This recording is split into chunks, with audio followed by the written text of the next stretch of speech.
Hey everybody, I'm Court Truax with North Greenville University. And I'm Dr. Lori Vinson, the Director of Educational Studies Online Programs. And this is everything you need to know about North Greenville University's online educational studies programs in 5 minutes. Dr. Vinson, I want to start here. I just said that is plural. It was programs. What are those programs? So we have undergraduate programs for early childhood education and elementary education.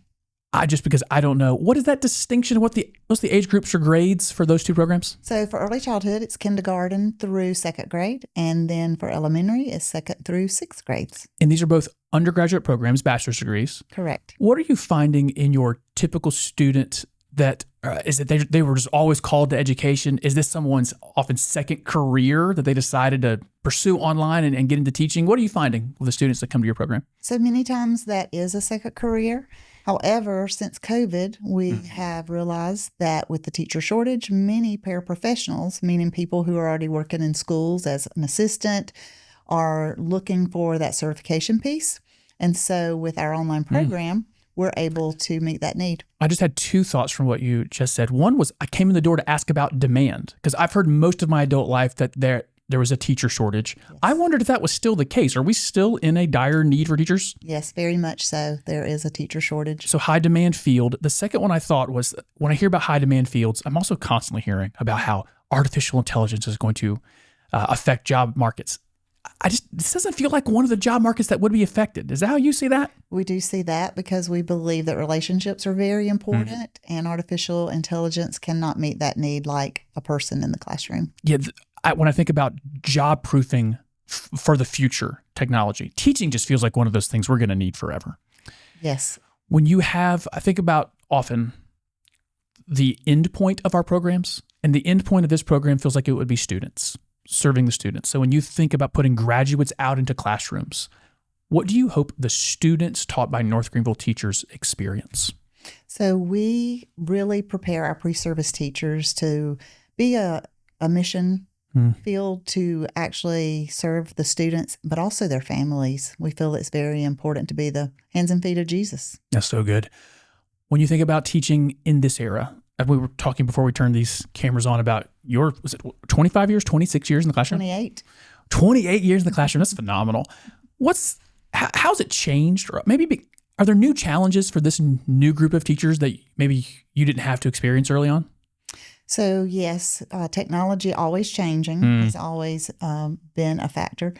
And so also with the way the world is always changing, and it's hard to deal with parents sometimes. And so that makes it even more difficult because just the changes of the world.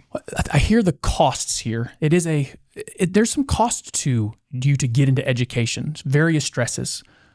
Do the rewards, do the benefits, do you find that to be the case that the rewards meet the costs? Most definitely. We feel like teaching's a calling. And so, beyond the fact that there is a cost, but there's lots of financial aid help also to help teachers, even a payback program that every year that a teacher serves in a high demand area. When I meet teachers that seem to be loving their job, because I look at that job and know I'm not built for it. I'm not called for it. That's what I find is what they find in their students is such a rewarding calling. What they're getting in the classroom, the stresses they even out for them quite well. You mentioned earlier that technology always changes. What ways are your programs preparing graduates to move with the times, move with the technology as it grows? So you mentioned artificial intelligence, which is the newest, hottest topic. Yeah. And so we actually prepare our pre-service teachers for how to use all types of technology, but especially right now, artificial intelligence, and how to use it ethically and to not try and chase cheating, but to also prepare their students and teach them ways to use it correctly.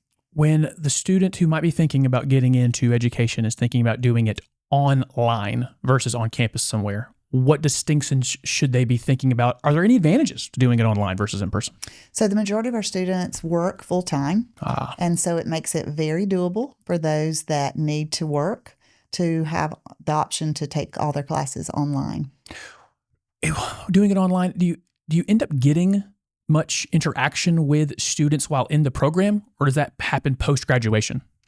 We do interact with the students. I would say at least 90% of our adjunct professors are out in the field. And so wow. They really are experienced in working with the students. Okay. And so they make it very hands-on. Thank you for giving us the time to talk about these programs today. You can find more at ngu.edu.